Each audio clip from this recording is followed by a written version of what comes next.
આ ફળવેલ ગામ છે અને અહીં એક પશુપાલક મિત્ર છે જેમને ત્યાં અહીં 4 ગાયો છે.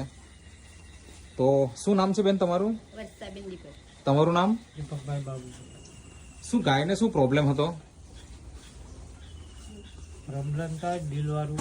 આ જે ગાય છે એને દિલ નીકળતું, મતલબ ગર્ભાશયનો ભાગ બહાર નીકળે. હવે એમણે નેટસફ કંપનીનું આ પેટવેટ જે છે એ વાપર્યું અને એનાથી આજે આ ગાયને દિલ નીકળવાનું બંધ થઈ ગયું. બરાબર ને? બરાબર. હા.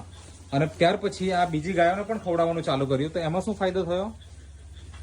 એમાં રહેતી નહીં હતી અચ્છા, તો ગર્ભ રહેતો નહીં હતો, વારંવાર બીજદાન કરાવવું પડે. ધ્યાન કરાવવું પડતું. તે બીજદાન આજે સક્સેસ થઈ ગયું. થઈ ગયું. આવું સુંદર રિઝલ્ટ મળ્યું છે. તો તમે પણ પશુપાલક મિત્રો આ જે નેટસફ કંપનીની પ્રોડક્ટ છે પેટવેટ, આનો તમે ઉપયોગ કરો અને તમે પણ આવું સારું પરિણામ મેળવો.